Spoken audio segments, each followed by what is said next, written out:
Welcome to the first edition of On the Record, your official source of information from Bossier Schools. Welcome to this first edition of On the Record with Bossier Schools, a chance to take you inside the classroom and shine the spotlight on our students and staff who are accomplishing some pretty amazing things. On the Record is also your official source of information straight from Bossier Schools. We are thrilled to use our digital media platforms to take you behind the scenes and share insight on topics you care about when it comes to education. One of those being school security, which is always on top of mind, but especially following the tragedy that happened just a couple of months ago in Uvalde, Texas. So parents may be asking, what is Bossier Schools doing to keep our children safe? Well, we're going to hear from Director of Security Capt. Adam Johnson about that. We will also show what our team of school resource officers and administrators have been doing over the summer in preparation of welcoming students back to school, which should help put our parents' mind at ease. Absolutely, a lot of training that's been going on. We're also going to be talking about the school meal program, which is going to look different than it did the last couple of years when every student in Bossier Parish was able to eat for free. Congress did not renew funding over the summer for the Universal Free Meals program, so Bossier Schools will go on the record with our Child Nutrition Supervisor Karla Horton to learn what parents need to do now. But first, we have some shout outs from Superintendent Mitch Downey that we want to send to students and staff who accomplished a lot of awesome things over this very busy summer. They were not always sleeping in, that is for sure, because they were busy. We showed them some love on our Facebook and Instagram pages, but just in case you missed it, we once again can claim fame for having the middle school archery world champions, the elementary first runners-up, and a couple of young ladies who are among the best archers in the nation and world. Talk about hitting the bullseye, literally.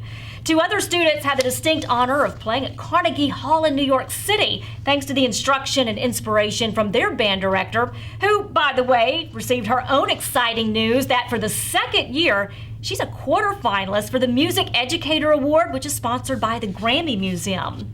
We also had two educators who were honored for being named state finalists in the Louisiana Teacher of the Year and State New Teacher of the Year competitions, as well as a state finalist for School Service Health Provider of the Year. And we are Bossier proud for the State Dare Educator of the Year coming from our district here at Bossier Schools. So as you can see, there's a lot of good news going on at Bossier Schools, and these are just a few examples of what makes us Bossier proud and Bossier strong. That's what it's all about. Thank you, Sonia. Of course, we can't ignore that safety has to be at the forefront of everything we do so our students can learn and thrive. The tragedy at Robb Elementary School in Uvalde, Texas is still fresh on our minds, and while Bossier Schools spent a lot of time this summer hyper-focused on school safety procedures. So just last week, principals and assistant principals from every Bossier Parish school participated alongside our school resource officers in 2 days of active threat training. They learned from some of the best brought in from all over the state and refined protocols and procedures, refreshed their first aid skills, and reviewed their roles and responsibilities in the event of crisis. Truly, safety in our schools is a priority. Our school resource officers then participated in their own drills, taking over Parkway High School as their training ground.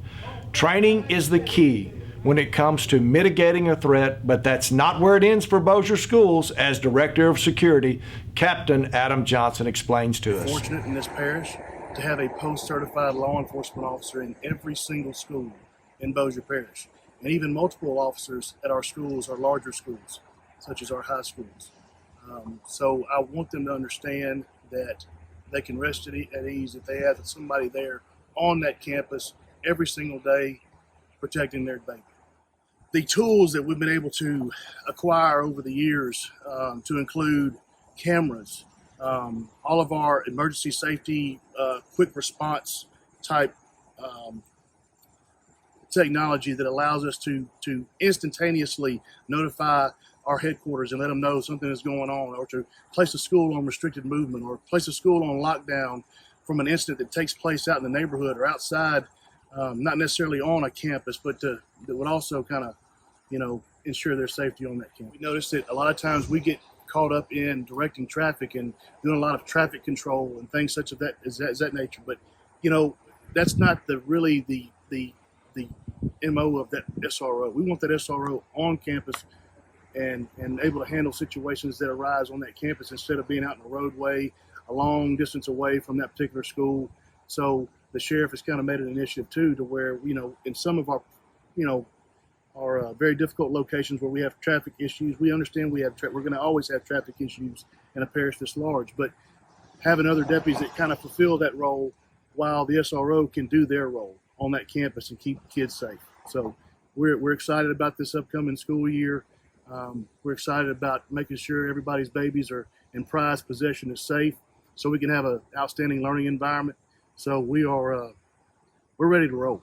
Our SRO program is truly second to none, and we appreciate Captain Johnson, his entire team, and Sheriff Whittington for doing everything they do to prioritize safety and ensure our students and staff are in the safest learning and working environments possible. We're going to switch gears now and talk about changes this year to the school lunch program that may affect parents' pocketbooks. For the last 2 years, students were able to eat breakfast and lunch for free during the pandemic. But federal funding for that program was not renewed over the summer, so that's going away. That's why it's especially important to apply for the free and reduced meal program, even if a child attends what's called a community eligibility provision school, where they will continue to eat for free. We caught up with Child Nutrition Supervisor Karla Horton to learn more. We want to encourage all parents to go and apply for free and reduced lunch for this school year. It's really simple. You go to myschooapps.com, takes less than a few minutes, and you can even do it from your phone. Even if your child is not planning on eating breakfast or lunch at school, they still will get benefits, such as testing discounts, and it also qualifies you for the state-issued PEBT cards. So it's extremely important for you to go and apply. You can do it before school starts, get it done, and it lasts all year long. In addition, if your income level changes throughout the year, you can reapply at any time because it will be reassessed by the size of your household and your income at that level. Bossier Parish is happy that we have 23 out of our 34 schools that are CEP schools, which means those students eat for free for breakfast and lunch. However, we still want to encourage everybody to apply for free and reduced lunch, even if they attend a CEP school, because you get the additional benefits of student testing discounts, and then it also makes sure you're qualified for the PEBT cards that the state issues. We're super excited to be back to normal cafeteria serving, where our kids will get to come through the line, they'll get to pick their items, it'll be hot and fresh off the line versus it having to be prepackaged and delivered like it was during the COVID pandemic. So we're super excited about them coming back to school. We've got a bunch of new menu items. We've got a couple of new extras that we're going to be introducing. And so stay tuned because we have a lot of exciting things coming up in our child nutrition department. As Karla Horton mentioned, 23 Bossier Parish schools qualify for the CEP program. And here's a listing of those schools where children will continue to receive free breakfast and lunch. Again, though, families are encouraged to apply for the free and reduced meal program to qualify for those additional benefits, such as the PEBT cards and reduced test waiver fees, by visiting myschooapps.com. Well, we encourage our families to do that. That's good information that I know is going to help a lot of our Bossier Parish School Board families. As we wrap up our show, just a couple things. This Wednesday, we're going to be all over Bossier Parish First at day of 5 school. a.m. We can't wait to see our students, and we know our parents are excited about kids coming back to school. Guest speakers for this month's South Bossier Lunch Group will be District 11 and 12 school board member candidates. This is a chance for you to meet them and hear what they have to say. The meeting again is at noon, Wednesday, August 10th, upstairs at the Bel Air South Complex. Great opportunity to learn more about their individual platforms as school board candidates. We're also calling for nominations for Bossier Schools' first Gold Star recipient of the school year. Know someone at Bossier Schools who consistently goes above and beyond? Well, we want to hear about them. Just visit our website, bossierschools.org, and click Gold Star under the Faculty Staff drop-down menu. We'll be announcing the first recipients soon, so get those nominations in. And a special thanks to Bossier Federal Credit Union for being our shining star and returning as sponsor of the Gold Star Employee Recognition Program. Speaking of community partners, we want to give a huge shout out to Citizens National Bank, our title sponsor for On the Record. We want to thank Jason Smith and his entire team, how they continue to support Bossier Schools and the Bossier Parish community. In so many different ways. So thank you so much to Citizens National Bank. That's all for now. now, until next time, thanks for joining us for On the Record with Bossier Schools. We want to encourage you to do one thing for us. Smash the subscribe button, and that way your notifications will allow you to know the next time that our episodes go live on YouTube. For now, we want to wish our students and staff families a great start to the school year. We can't wait to see you Wednesday morning. Yeah, we're excited about all of them coming back to school. So have a great school year, everybody. This has been a Bossier Schools production in partnership with Parkway High School's K-Paul Productions. Be sure to tune in next time when we go On the Record with Bossier Schools.